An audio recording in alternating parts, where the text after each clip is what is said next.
will help provide improved trade.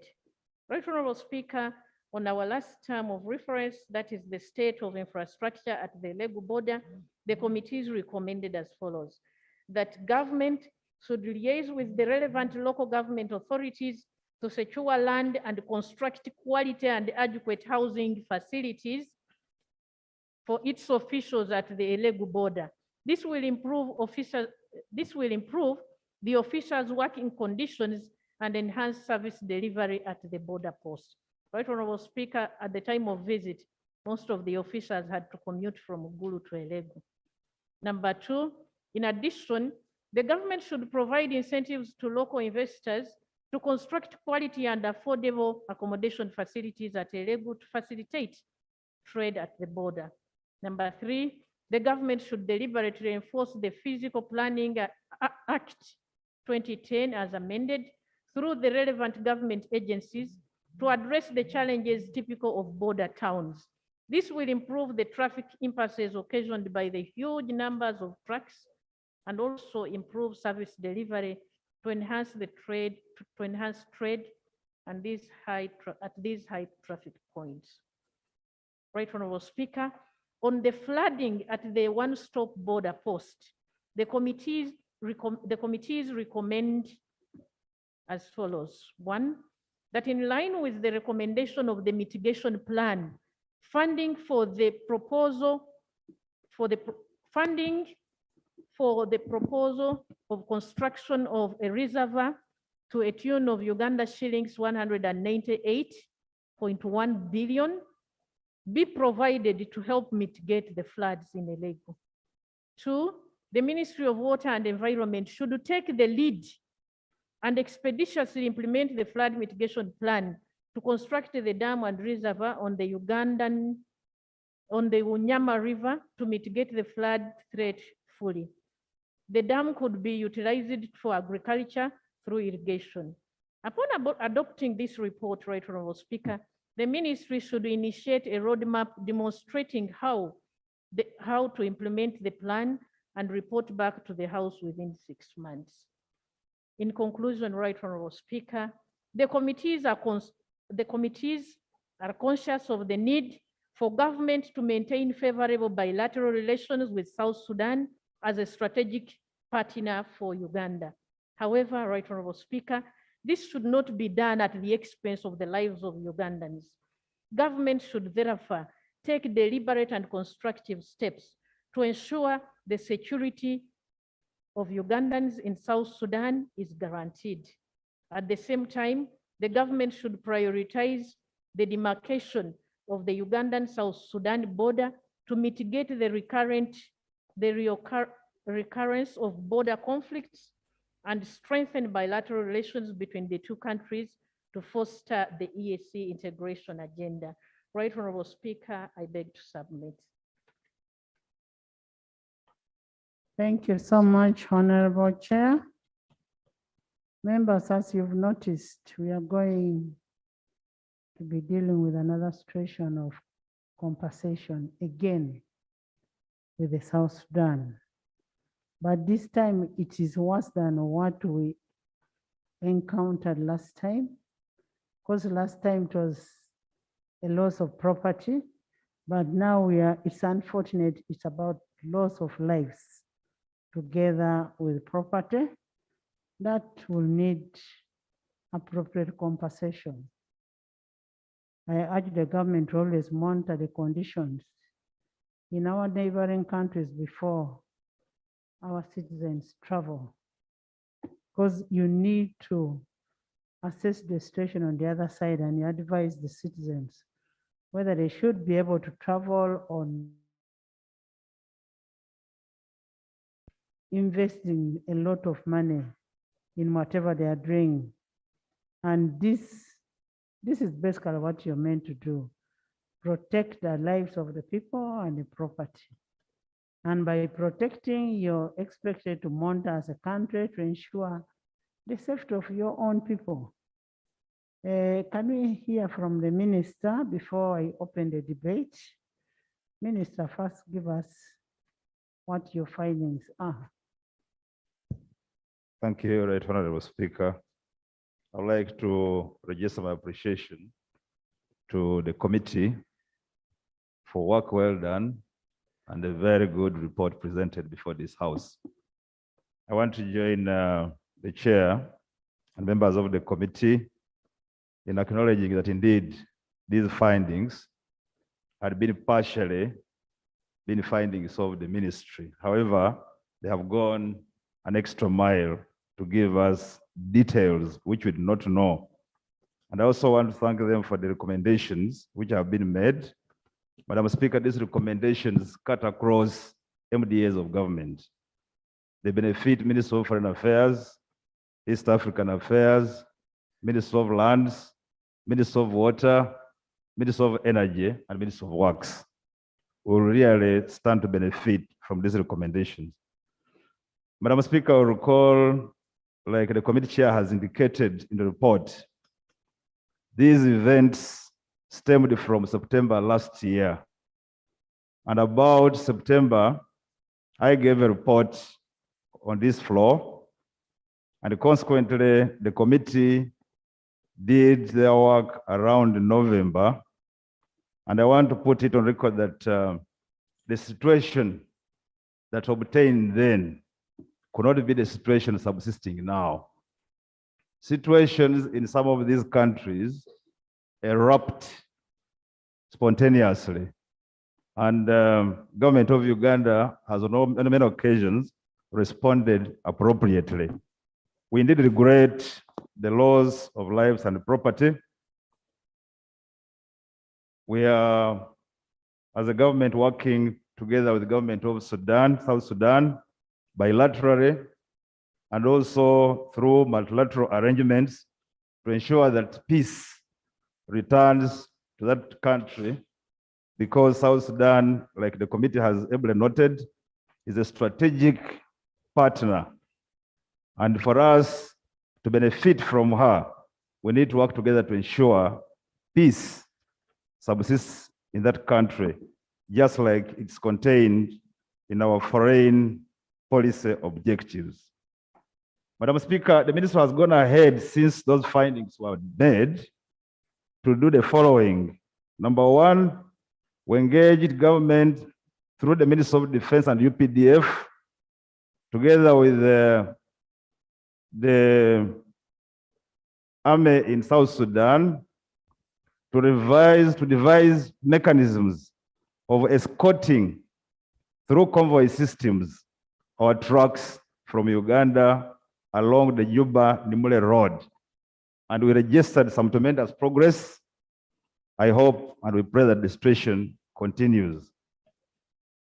We also, through the Ministry of East African Affairs, engaged the Republic of South Sudan, and we did a reciprocal arrangement of waiving the visa fees.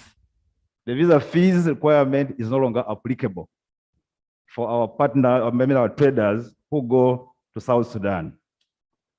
Madam Speaker, the issue of border demarcation, then we put it in action. We don't want things just like we are doing this when it's not in actual fact. I am now opening it to a debate. I'm opening this to a debate. Akelo, Lucy.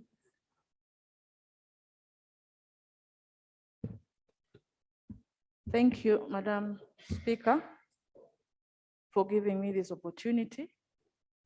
Madam Speaker, I just rise to give information to the chairperson. And on that note, I want to thank her so much for doing a very good job. Madam Speaker, I want to, first of all, start by sending appreciation to the Committee of East Africa, which was a joint committee of East Africa and Foreign Affairs, to the two committees from Amoro District Local Government.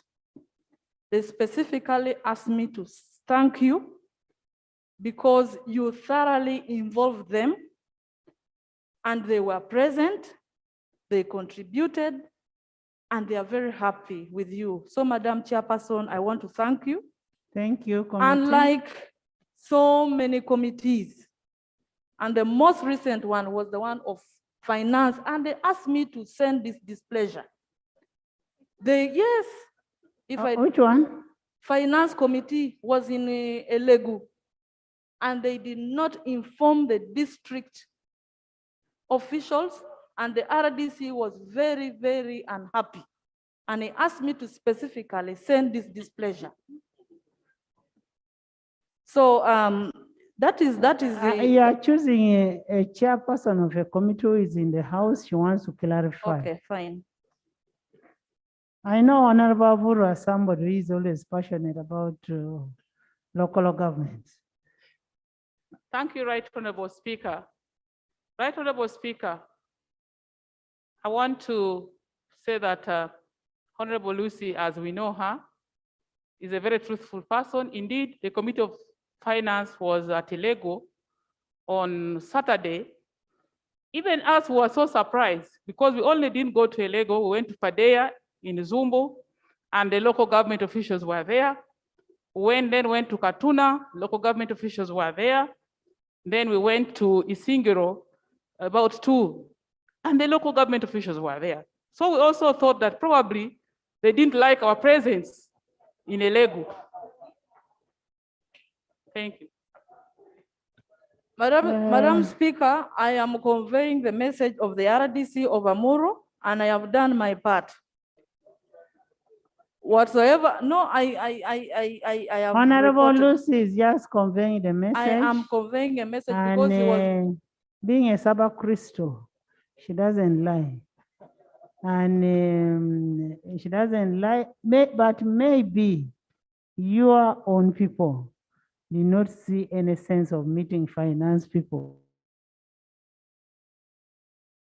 The people down there, and but at least I trust my committees. I have told my committees, when you go to a constituency, go to a district, meet the local leadership.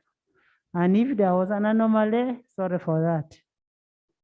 Most obliged, Madam Speaker, I have done that part. The information I want to give is in regards to perhaps something that wasn't clearly brought out in the report, and about the market, which was actually thoroughly discussed. Madam Speaker, I also want to report to this House that on 21st of February this year, fire burnt down the whole market, Elegu market, and it wasn't good. And this is in regards to the failure to implement the building of the border market. Most of the traders who are there are actually on temporary spaces.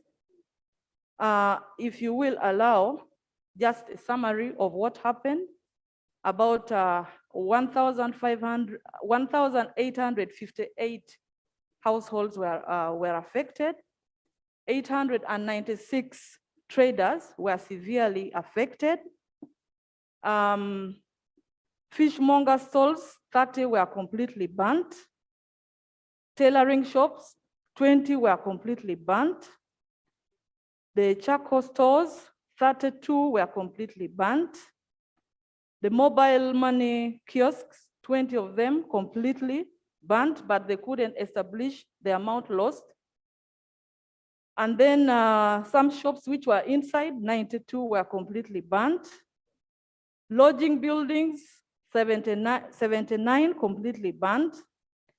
Second-hand clothes and shoes, 148 completely burnt.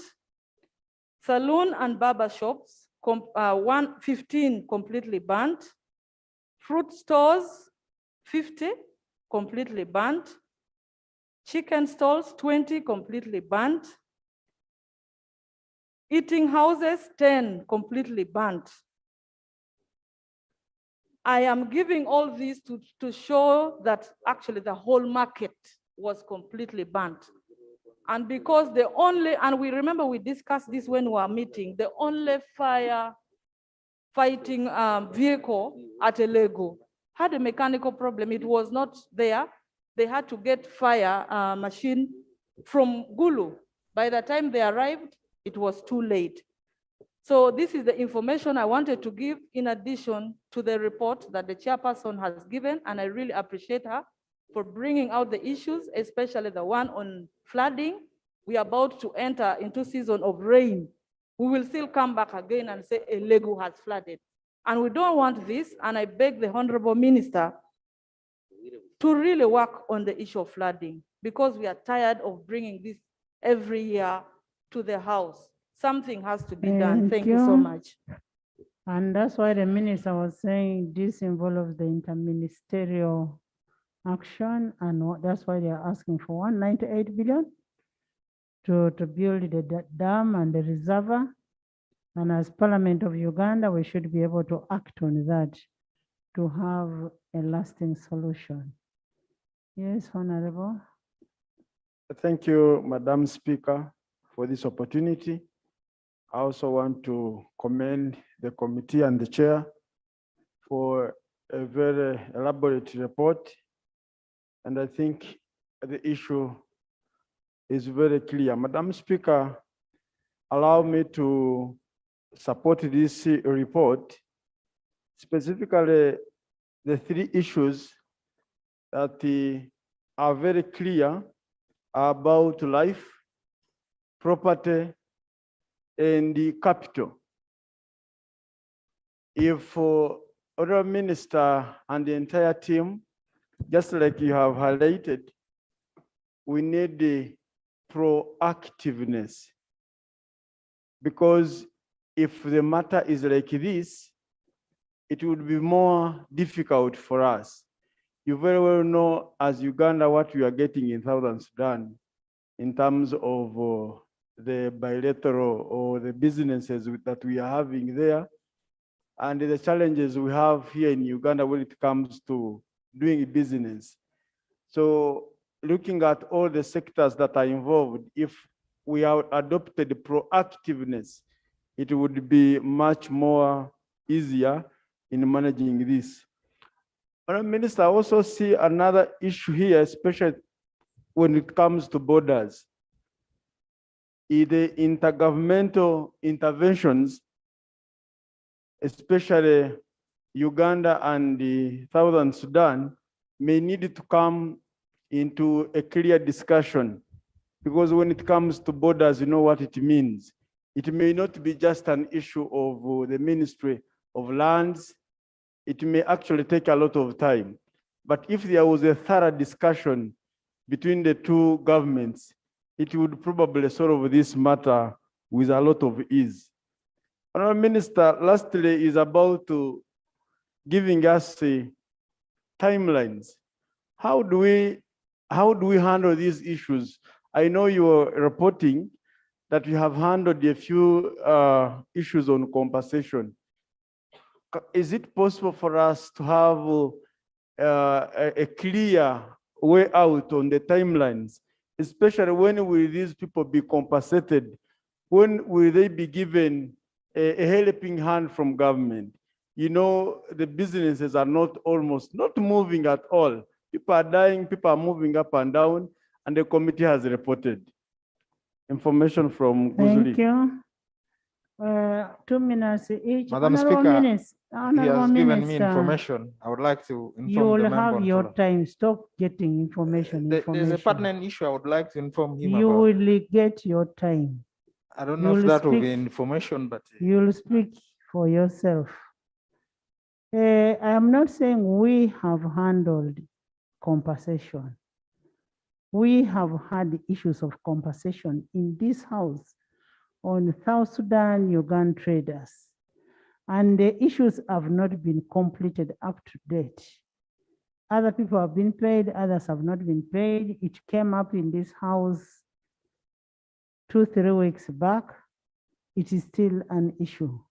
And remember, most of these traders mortgaged out their properties for them to get money to do business.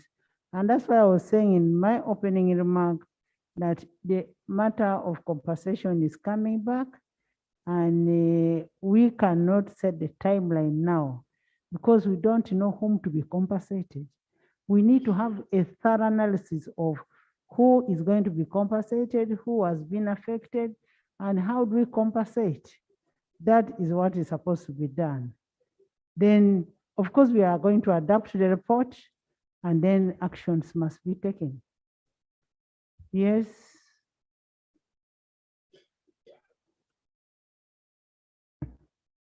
Yes, Honorable. Thank you, Madam Speaker.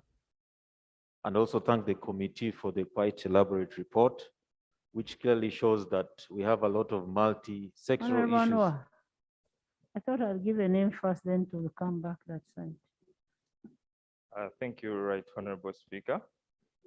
Right Honorable Speaker, I would like to request government to give a detailed position report on the general status of all border points. In Isingiro, between Uganda and Kenya, and Tanzania, we have the same problem happening. In Karamoja, we have the same problem. And now today, we have insecurity, where we don't know where the guns are coming from. So I request government to give us a full detailed status of all border points. I submit. Thank you, Lee. August Lee. Madam Speaker, the information I wanted to provide was that the government has not come up with the clear procedures and guidelines on how they are managing compensation and border land disputes. We would have expected that the committee would interest herself in the border conflict between the South Sudanese and Ugandans at around Moyo, where similar fights have often broken. In West Nile, in the district of Koboko, a lot of traders from Ugandan side are often killed, others are harassed on South Sudan side, just because the government has not paid keen attention to these issues as comprehensively requested for by my colleague. So it is therefore my plea that when we decide to do compensation, we should not just target the big guys. Let those small traders whose voices have not been heard be considered. Otherwise, these resources will continue to end up in the pockets of well-to-do families, and poor people suffer the losses. Most importantly, we must demarcate our border lines. We had similar conflicts with Congo, and when this was achieved, right now we are peacefully existing. So if we have entered into those people's land, and that's why the government is very reluctant, we should be able to make our people know to avoid them being victims.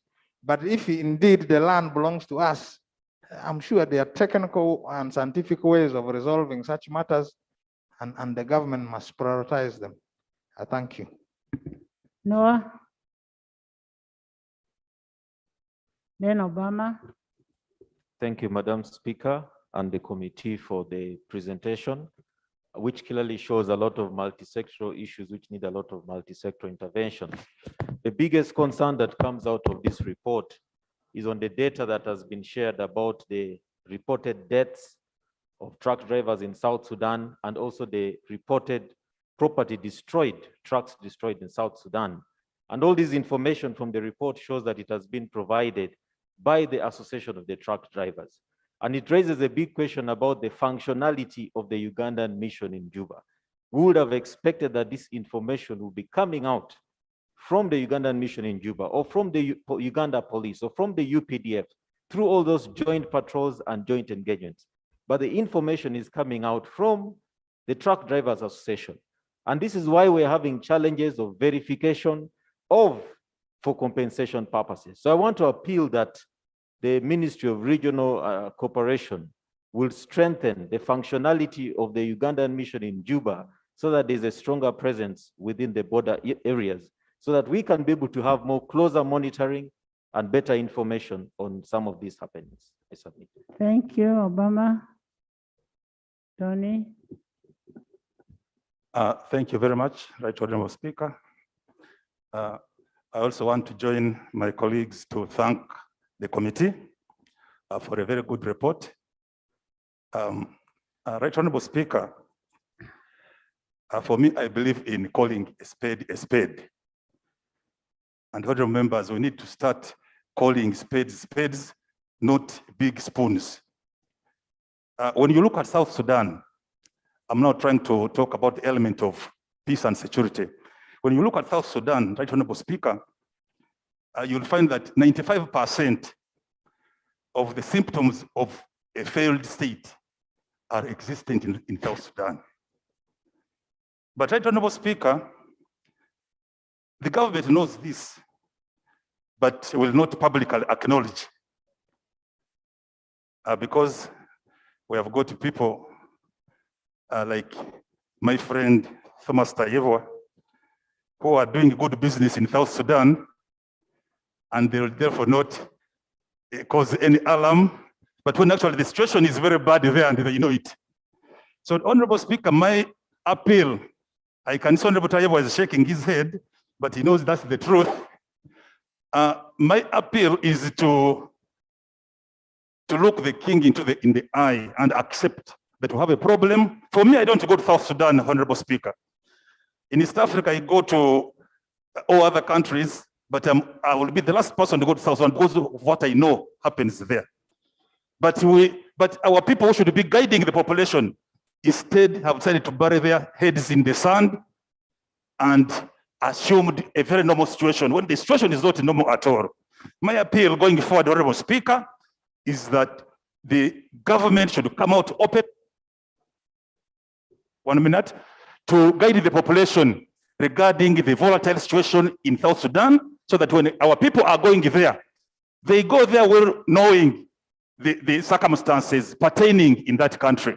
Otherwise, I want to thank my sister there, Honorable Noelin, for a good report. Thank you very much. I beg to stop there.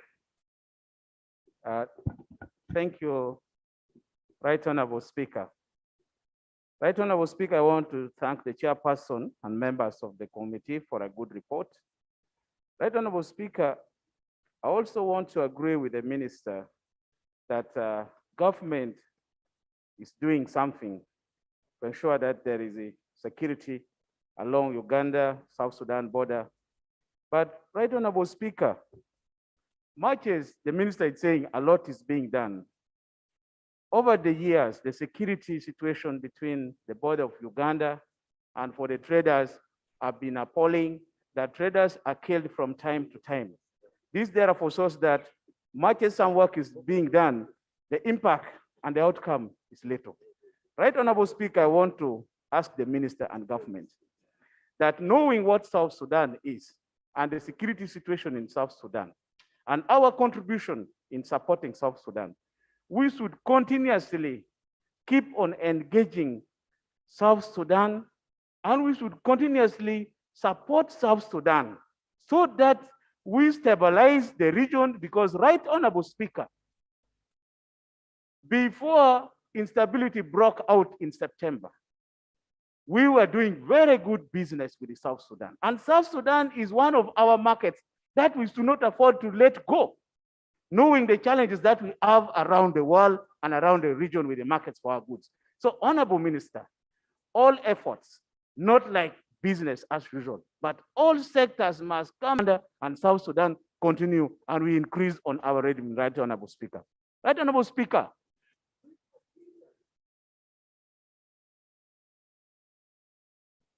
We had initially proposed the establishment of a market at Elego, a big market, so that sometimes our traders may not need to go up to South Sudan, but the South Sudanese would come to buy all goods from Uganda by themselves. This has taken a long time. And I think this big market should be established at this border, starting with that. And then lastly, Right Honorable Speaker, the flooding.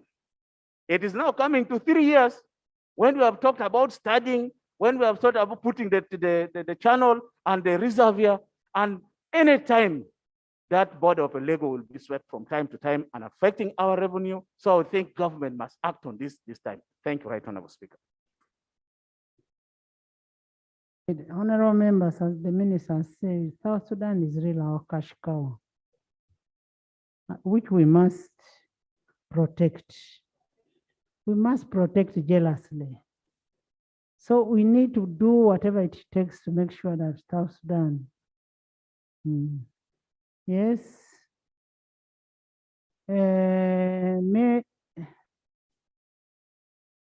Yes, thank you, Right Honorable Speaker. I also join members in thanking the chairperson of the committee, the joint committee, for doing a wonderful job. Madam Speaker, I want to start from the point of security. What the report appears to capture as border dispute, to me, is an occupation. Much as the South Sudan is a young country that is brotherly to us, and we have the responsibility to mentor them, it does not give them any right to enter Uganda and occupy. This committee went there, they could not reach the border. The members of the committee, the army of South Sudan told them, you cannot proceed beyond this point, and it is Ugandan territory, which we cannot allow such thing. I would therefore implore that government takes a decisive action. If it is because we don't have soldiers to deploy, we recall those ones we have sent abroad to go there. If it means that we don't have generals to command, we can give leave to the one sitting here. Information, Honorable. It is not true. Our delegation was stopped from going inside to our end of our border.